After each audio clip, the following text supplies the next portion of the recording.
February the 4th, Isaiah 58:14. I will cause thee to ride upon the high places of the earth. Those who fly through the air in airships tell us that one of the first rules they learn is to turn their ship toward the wind and fly against it. The wind lifts the ship up to higher heights. Where did they learn that? They learned it from the birds. If a bird is flying for pleasure, it goes with the wind.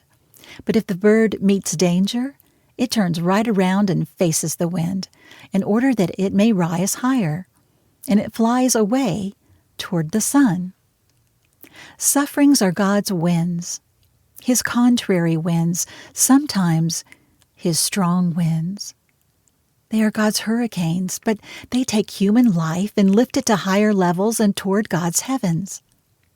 You've seen in the summertime a day when the atmosphere was so oppressive that you could hardly breathe.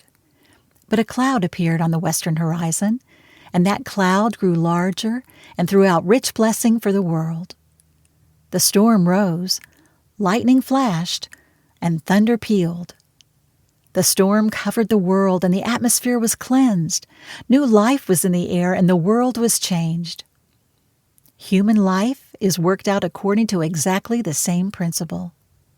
When the storm breaks, the atmosphere is changed, clarified, filled with new life, and a part of heaven is brought down to earth.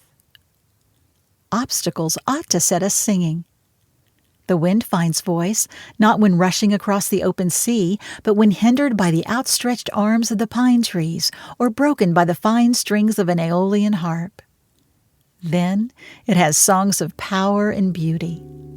Set your freed soul sweeping across the obstacles of life, through grim forests of pain, against even the tiny hindrances and frets that love uses, and it too will find its singing voice. Be like a bird that, halting in its flight, rests on a bough too slight, and feeling it give way beneath him, sings, knowing he hath wings.